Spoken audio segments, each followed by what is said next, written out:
மாண்புமிகு உறுப்பினர் திரு கே எடப்பாடி பழனிசாமி அவர்கள். மாண்பு பேரவைத் தலைவர் அவர்களே, நான் ஏற்கனவே பேச வந்தது முதலமைச்சர் வந்து குறுக்கீட்டுக்கு பதில் அவ்வளவுதான். அனைவருக்கும் சேர்ந்து பதில் சொல்லி அதாவது குறுக்கீட்டுக்கு தான் பதில். இப்ப நீங்க பேசுங்க, உங்களுக்கு தேவைப்பட்டால் அதையும் பதில் சொல்லுங்க. 2 சிறப்பு கவன தீர்மானம் கொண்டு வந்திருக்கிறோம். ஒன்று காவிரி நதிநீர் பிரச்சனை சம்பந்தமாக ஒன்று, மற்றொன்று டெல்டா மாவட்டங்களில் குறுவை சாகுபடி செய்த விவசாயிகள் தண்ணீர் இன்றி பயிர்கள் காய்ந்து அதனால் விவசாயிகள் பாதிக்கப்பட்டிருக்கிறாங்க. அந்த பாதிக்கப்பட்ட விவசாயிகளுக்கு தேவையான நிவாரணத்தை அளிக்க வேண்டும் என்ற 2 தலைப்பின் அடிப்படையில் தான் நாங்கள் கொடுத்தோம். காவிரி நதிநீர் பிரச்சனை பற்றி நான் ஏற்கனவே இதே அவையில் நம்ம கொண்டு வந்தோம். மேகதாது பிரச்சனையும் சொன்னோம்.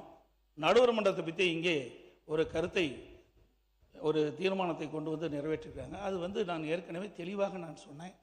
பத்திரிகையெல்லாம் வேறு விதமாக வருகின்றது. 18ஆம் தேதி கொடுக்கப்பட்ட அந்த சட்டமன்ற உறுப்பினர்களுக்கு கொடுக்கப்பட்ட அரசு தனி தீர்மானத்தில் கொடுக்கப்பட்ட அந்த வாசகத்தின் அடிப்படையில் தான் முன்மொழிஞ்சு அதன் அடிப்படையில் தான் நாங்களாம் பேசணும். ஆனால் இடை திருத்தத்தை நடுவர் மன்றம் அமைக்க வேண்டும் என்று வலியுறுத்தி இந்த தீர்மானத்தில் அவர் வந்து மாண்பு முதலமைச்சர் பதில் சொல்லிக்கிட்டு சொன்னார். அதை நாங்கள் ஏற்றுக்கொள்ளவில்லை. அது இப்பொழுதும் நான் சொல்லிவிடுகிறேன். அதோட கொஞ்சம் உட்காருங்க, அதை பற்றி விளக்கம் சொல்லி உட்காருங்க, ப்ளீஸ் உட்காருங்க. மாண்புமிகு முதலமைச்சர் அவர்கள் அரசின் சார்பில் தீர்மானத்தை முன்மொழிந்தார்கள்.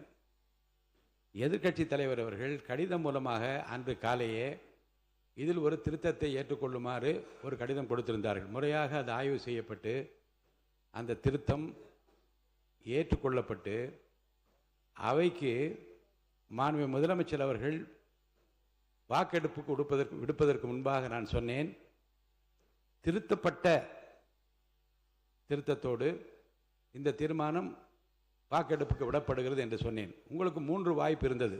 ஒன்று, மாண்புமிகு எதிர்க்கட்சி தலைவர் அவர்கள் பேசுகிற போதே திருத்தத்தை பற்றி குறிப்பிடுகிறார். இப்படிப்பட்ட திருத்தத்தில் உடன்பாடு இல்லை என்றால் இப்போது இப்படி குறுக்கிட்டு நீங்கள் பேசுவது போல கையை உயர்த்தி இதில் எங்களுக்கு உடன்பாடு இல்லை என்று கருத்தை அப்போது சொல்லியிருக்கலாம். ஒன்று. இரண்டாவதாக, திருத்தம் மாண்புமிகு முதலமைச்சர் கவனத்திற்கு கொண்டு சென்று திருத்தம் செய்யப்பட்டு திருத்தப்பட்ட தீர்மானத்தையும் அவர்கள் படிக்கின்றார்கள். திருத்தப்பட்ட அப்போதும் நீங்கள் உங்களுடைய எதிர்ப்பை தெரிவிக்கவில்லை. மாண்புமிகு முதலமைச்சர் அவர்கள் தீர்மானத்தை வாக்கெடுப்புக்கு விடுகிற போது நான் சொல்லுகிறேன், இந்த தீர்மானம் அரசின் தீர்மானம் திருத்தங்களுடன் வாக்கெடுப்புக்கு விடப்படுகிறது, ஏற்போர் ஆம் என்று சொல்லுகிற போது அனைவரும் ஏக மனதாக மகிழ்ச்சியாக அதை நீங்கள் ஆதரித்தீர்கள். அவையில் நடந்தது எல்லாமே குறிப்பில் இருக்கிறது. அப்போதும் எதிர்ப்பு தெரிவிக்கவில்லை. தீர்மானம் ஏக மனதாக நிறைவேறியது என்று அப்போதும் நான் ஒரு வார்த்தை சொன்னேன். வெளி மாநிலங்களெல்லாம் ஒற்றுமையாக இருக்கின்றார்களே என்று சொல்லுகிற நீங்கள் இந்த பிரச்சனையில் ஒற்றுமையாக இருக்க வேண்டும் என்பதும் அப்படி இருப்பதும் மகிழ்ச்சியாக இருக்கிறது என்பது கூட குறிப்பில் இருக்கிறது. ஆக 3 இடங்களிலும் உங்கள் எதிர்ப்பை தெரிவிக்காத நீங்கள் இப்போதும் அதை பற்றி பேசுவதற்கு நான் அனுமதிக்க மாட்டேன். ஏன்னால் ஏற்கனவே ஏகமனதாக ஒரு தீர்மானம் நிறைவேற்றப்பட்டிருக்கு, அதை பற்றி பேச வேண்டாம். அடுத்த கருத்து, இப்போது நீங்கள் கொடுத்திருக்கிற 55 விதியின் கீழ் கொடுத்திருக்கிற கவன ஈர்ப்பு தீர்மானத்தை பற்றி மட்டும் பேசுங்கள்.